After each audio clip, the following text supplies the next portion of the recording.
To make a Cherokee style arrow, we begin by collecting river cane. I use a flint flake to score around the outside, and then I break the cane. We want to collect about 3/8 of an inch in smaller diameter. Diameter is not always a good indicator of the spine of the arrow. Sometimes thicker arrows will actually have less spine, and vice versa. The next step is to remove all the small limbs and get down to just the bare shaft of the river cane. This way, our shafts will take up less room and we can get a better look at what we actually have.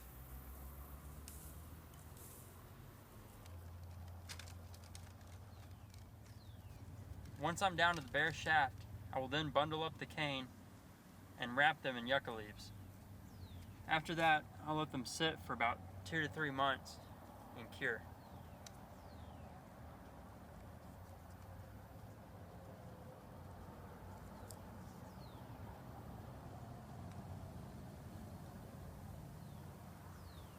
After I let my shafts season, I will then start a fire so that I can heat straighten them. Here I use the hand drill method.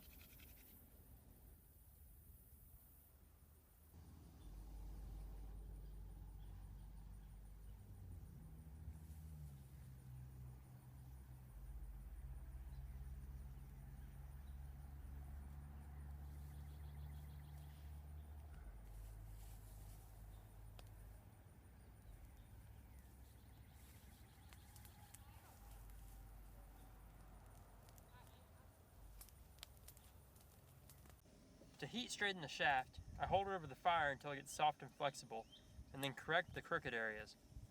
I like to do the areas between the nodes first, and then go back and fix the nodes later.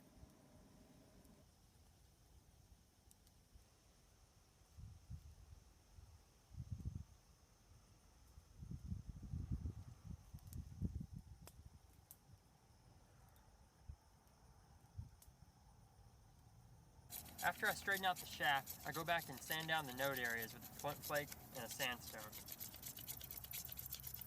I then bevel the end to make it easier to cut my notches in. I then use a flint flake to cut in my front and back notch. Here I use a piece of antler to finish up the arrowhead that I'm going to put in my arrow. It is said that the Cherokee use side notch arrowheads for their hunting arrows and triangular style points for their war arrows.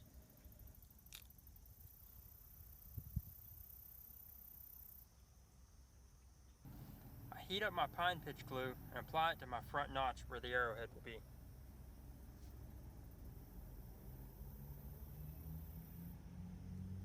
I stick the front of the arrow back in the fire to make sure that my glue stays soft and pliable so I can insert my arrowhead. The nice thing about pine pitch glue is if you mess up, you can just reheat it and fix the problem. I soften a piece of deer sinew by chewing on it and then dip it in hide glue. I begin wrapping it at about 1/2 inch to 1 inch from the base to make sure that my arrowhead does not split the arrow. The pine pitch glue actually acts more as a filler, and then the deer sinew is where the strength comes from.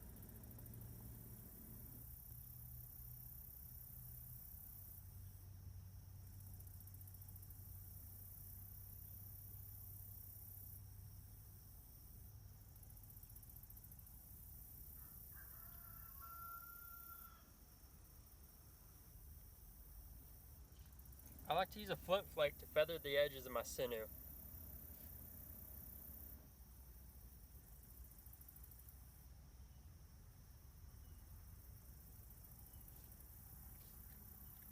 I then apply more hide glue over the top to make sure that the bond is strong. For my fletchings, I'll be using the tail feathers of a turkey. I use my flint flake to cut the feathers to size.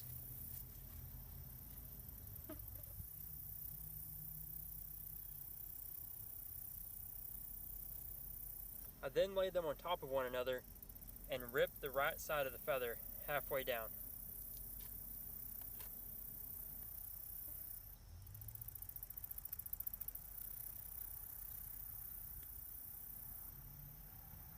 I use my flake to cut halfway through the vein. I then split down the middle of the vein and discard the rest.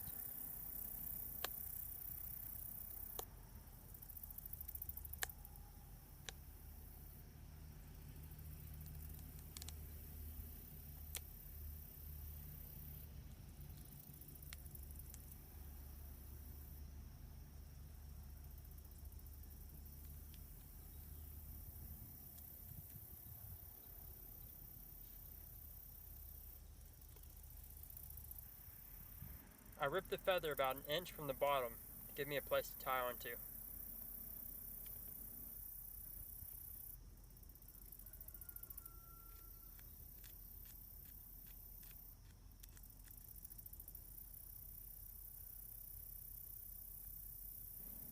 I then used my flake to clean up the sides of the feather.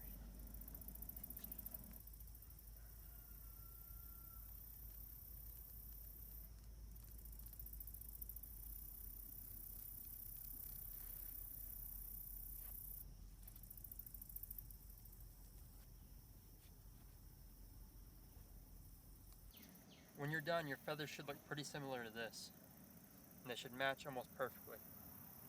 I apply hide glue where I'm going to wrap my sinew, and then tie the feathers on so that when the arrow is knocked, they will be vertical.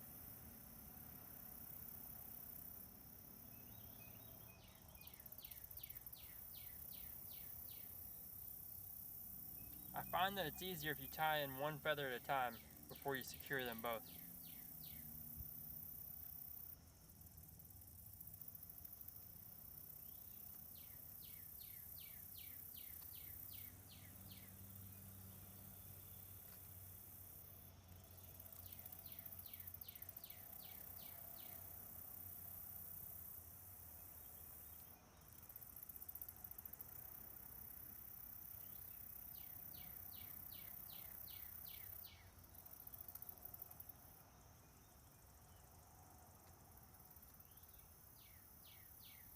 Be sure to wrap it as close to the feather as possible so they are secure and the feathers do not move during flight.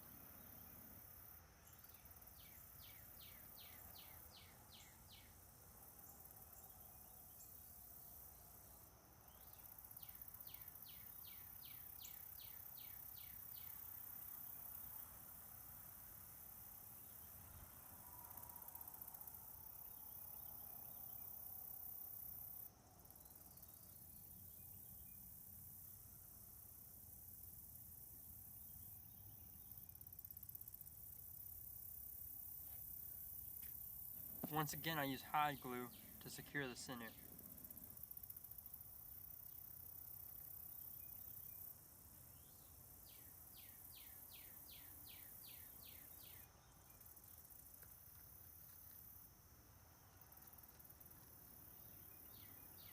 Here you can see if the back of the feather is tied on the sides of the arrow, then the front of the feather will be tied on the top and the bottom. I go with the flow of the feather and make sure that it lays flat. After I give it a few wraps of the sinew, I'll push the feather forward to make sure it's against the arrow.